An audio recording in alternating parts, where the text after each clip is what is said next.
Hello बच्चों, welcome to my YouTube channel world रोचक। तो आज हम हिंदी के बारे में आप लोगों को मोस्ट इम्पॉर्टेंट क्वेश्चन मतलब पेपर सॉल्व करवाएंगे, बताएंगे कि पेपर में क्या क्या आएगा 2026 हिंदी। तो सबसे पहले आप लोगों को 3 घंटे 15 मिनट समय मिलेगा, जिसमें 15 मिनट में आप लोगों को पेपर को पढ़ना है और सभी प्रश्नों को पढ़ना है। तो देखते हैं यहाँ पहले नोट। प्रारंभ के 15 मिनट परीक्षार्थियों को प्रश्न पत्र पढ़ने के लिए निर्धारित है। आपको 15 मिनट प्रश्न पढ़ने के लिए दिया जाएगा। इसमें पहले 5 बातें याद रखेंगे। सभी प्रश्न करना अनिवार्य है। यह प्रश्न 2 खंडों में विभाजित रहता है, जैसे खंड अ तथा खंड क विभक्त है। खंड अ में 1 अंक भी बहुविकल्पी प्रश्न है, जिन्हें OMR उत्तर पत्र में नीले अथवा काले बाल पॉइंट कलम से विकल्प वाले गोले को पूर्ण रूप से काला कर चिन्हित करते हैं। खंड में उमार में क्वेश्चन आंसर रहेगा भाई। प्रश्न 5वां में प्रश्न के अंक उसके सम्मुख अंकित है। खंड ब में 50 अंक वर्णनात्मक प्रश्न है। 7वां में खंड ब में सभी प्रश्न के उत्तर एक साथ ही करें। और 8वां में प्रथम प्रश्न से आरंभ कीजिए तथा अंतिम प्रश्न तक करते जाइए। जो प्रश्न न आता हो उस पर समय नष्ट न करें। आज मैं जितना बता रहा हूँ, अगर आप लोग इतना पढ़ लिए तो 70 में से आप लोग 70 आएगा पूरा।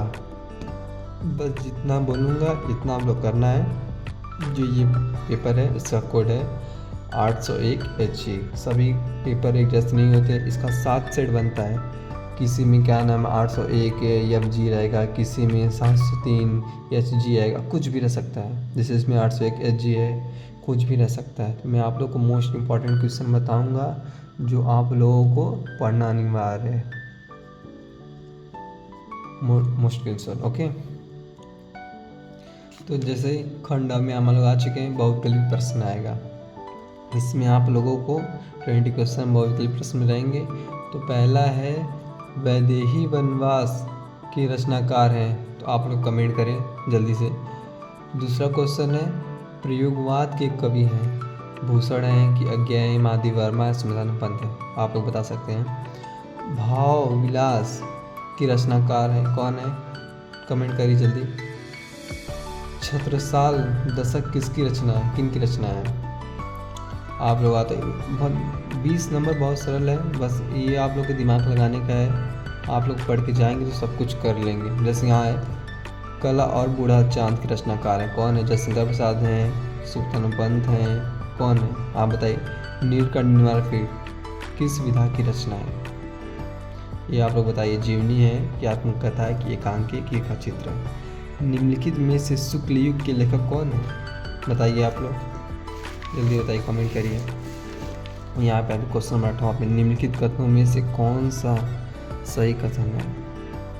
आप लोग देखिए। आकाशदीप कहानी के लेखक राजकुमार वर्मा है। भारतीय हरिशन आलोचना साहित्य के जनक माने जाते हैं। क्या बोले क्या इसका निबंध लेखक जयशंकर प्रसाद है। या परीक्षा गुरु किस विधा की रचना? आत्मकथा, एक उपन्यास, एकांकी रेखा चित्र, क्या है? कमेंट करते रहे। मैं आप लोग जो बता रहा हूँ अब और एक क्वेश्चन बताऊंगा अगले भी अपने नेक्स्ट वीडियो में, आप लोग देखते रहिएगा। बाण भट्ट की आत्मकथा की रचनाकार हैं हजारी प्रसाद द्विवेदी, दोनों भारतीय हैं। जयशंकर प्रसाद राघव कौन है? रस के कितने अंग होते हैं? 5 होते हैं, 3 होते हैं, 4 होते हैं, इसमें से कोई नहीं, कौन है बताइए आप लोग फटाक से। पायो जी मैंने राम रतन भयो पायो, पंक्ति में कौन सा अलंकार है? उपमा अलंकार है कि रूपक अलंकार है कि यमक की उत्प्रेक्षा अलंकार? सोरठा के पहले चरण में कितनी मात्राएं होती हैं? सोरठा के 16 मात्राएं होती हैं। और निर्दयी शब्द के प्रयुक्त उपसर्ग हैं, क्या है? नीर है, दय है, नी है, नीर है। नीलगाय में कौन सा समास है बताइए?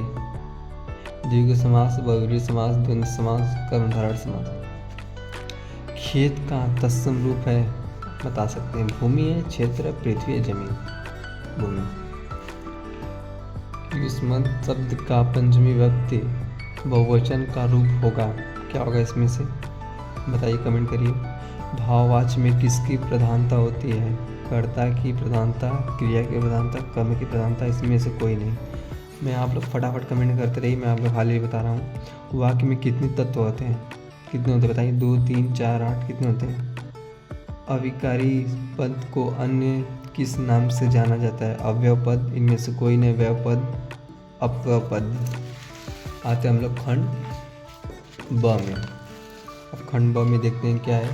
निम्नलिखित गद्यांश पर आधारित 3 प्रश्न के उत्तर दीजिए। पहली बात, आप लोगों को इस पैराग्राफ में से खोज के आंसर देना है। अब इसको देखना, ऊपरी गद्यांश का सारांश, इसका सारांश लिखना पहले आपको 3-4 लाइन में, फिर लिखाई अंश की व्याख्या कीजिए, फिर इसमें कवि क्या कह रहा है इसकी व्याख्या करना है। फिर क्या लिखा है, सुदृढ़ बाहु का अर्थ लिखिए। इसका अर्थ इसी में से आप लोगों को खोज के लिखना है। अब अथवा में भी आता है, अथवा में चाहिए कीजिए, दोनों में से आप लोग कोई भी कीजिए, एक करना दोनों में से। अब आते हैं दूसरे नंबर पे। निम्नलिखित पद्यांश पर आधारित दिए गए 3 प्रश्नों का उत्तर दीजिए। इनमें से 1, 2, 3 क्वेश्चन है, इसमें से लिखना चाहिए लिखिए। चढ़-चेतक पर तलवार उठा रखता था, भूतल पानी को, राणा प्रताप सिर काट करता था सफल जवानी को। इसमें इसका अर्थ लिख के इसका संदर्भ लिखना है, रेखांकन उसकी व्याख्या करनी है आप लोगों को, और पद्यांश में इसमें क्या कह रहे हैं कवि वो लिखना है। अब आते हैं तीसरे क्वेश्चन पे। निम्नलिखित संस्कृत गद्यावतरणों में से किसी एक अवतरण का संदर्भ सहित हिंदी में अनुवाद कीजिए। इसका संस्कृत है, इसका हिंदी में अनुवाद करना है, और ये भी आसान करके लिखा है। आपको जो मन करे वो कीजिए, दोनों में से जो आपको आसान लग रहा है। अब आते हैं अगले पेज पे। अब आते क्वेश्चन 5वां पे। अपनी पठित खंड काव्य के आधार पर दिए गए प्रश्नों में से किसी एक प्रश्न का उत्तर दीजिए। ये 1-1 नंबर कराएगा, 3 क्वेश्चन, 3 नंबर मिलेगा आपको। किसी भी खंड काव्य का लिखना, चित्रण करना है, कोई भी कर सकते हैं इसमें से। अब आते हैं 6वां पे। दिए गए लेखक में से किसी एक लेखक का जीवन परिचय देते उनकी प्रमुख रचना का उल्लेख कीजिए। आपको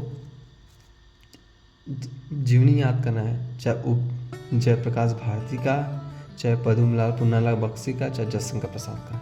आप लोग गद्य से याद कर सकते हैं, आपका गद्य से आएगा, लिखा है आप लोगों को। देखिए, निम्नलिखित कवियों में से किसी एक कवि का जीवन परिचय देते हुए उनकी एक प्रमुख रचना का उल्लेख कीजिए। सूरदास, मैथिली शरण गुप्त, मक्खनलाल चतुर्वेदी। मान लीजिए मैथिली शरण गुप्त का आप लोगों को आ रहा है, तो इनकी जीवनी लिखनी है और इनकी एक रचना का उल्लेख करना है, ठीक है। अब आते हैं अपने 7वें क्वेश्चन पे। अपनी पाठ्य पुस्तक में से कष्ट से कोई एक श्लोक लिखिए जो इस प्रश्न में आया हो, जो इस प्रश्न पत्र में ना आया हो। ऐसा कोई श्लोक लिखना है जो इस पेपर में ना आया हो। आप लोग 2 नंबर मिल जाएगा वहाँ पे। अब 8वां पे आते हैं। निम्नलिखित में से किन्हीं 2 प्रश्नों का उत्तर दीजिए। संस्कृत का है, इसमें आपको 2 क्वेश्चन आंसर लिखना है, 4 दिया है, 2 लिखना है, 2 छोड़ना है, आपको जो आ रहा है। अब आते हैं क्वेश्चन नंबर 9 पे। निम्नलिखित में से किसी एक विषय पर निबंध लिखिए। आप किस पे लिखें? विज्ञान वरदान या अभिश्राप पे, कि नारी सशक्तिकरण की स्वच्छ भारत अभियान पे लिख सकते हैं। ये बहुत आसान है। अपने भारत की स्वच्छता पे, छात्र और अनुशासन, इस पे लिख सकते हैं। ये दोनों में से कोई भी लिख सकते हैं। अब आते हैं अगले टॉपिक पे। 10वां है, अपने जन्मदिन पर मित्र द्वारा भेजे उपहार के लिए मित्र को धन्यवाद पत्र लिखिए। ये राज्य परिवहन निगम के मुख्य प्रबंधक को बस चालक के अप्रशंसनीय व्यवहार का उल्लेख करते हुए शिकायत पत्र लिखिए। आप शिकायत पत्र लिख सकते हैं, यही है। और आप लोग सबसे पहले 3 जीवनी परिचय गद्य से और 3 जीवन परिचय पद्य से याद करना बहुत ज़रूरी है। और संस्कृत का पहली बात, 20 क्वेश्चन ऑब्जेक्टिव क्वेश्चन आएगा, ऑब्जेक्टिव। और कीजिए और वाक्य प्रयोग करना जान लीजिए, और संस्कृत का क्वेश्चन आंसर करना बहुत अनिवार्य है, ये कीजिए। और ये नगर निगम पालिका को कैसे लिखना है, उनके ऊपर हमको कोई लेटर देना है, आपके गांव में कोई परेशानी है, चाहे कुछ भी है, लिखेंगे बस। ज़्यादा नहीं लिखना है, ये जितना बना चढ़ा लिखेंगे उतना नंबर आपको मिलेगा, क्योंकि 70 में 70 पाना है तो अपने से कुछ बना के लिखना पड़ेगा, जरूरी नहीं बस याद करना। Thank you for watching my video. और आप लोग ऐसे ही आपको अगले पेपर का गणित का दूंगा, समाज विज्ञान का दूंगा, कला के बारे में बताऊंगा पेपर में कैसा आएगा, क्या पूछेगा 2026 में। अगर चाहे हमारे चैनल को सब्सक्राइब करें, आप लोगों को बहुत ही अच्छा ज्ञान देंगे, ठीक है। तो अगला मेरा वीडियो जाए गणित का, कि गणित में क्या पढ़ना है, ठीक। और 14 आंसर पेपर कराऊंगा आप लोगों को, 14 जाऊंगा, अपना सब कुछ सेटअप करूंगा, आप लोग कराऊंगा। Okay, thank you, bye.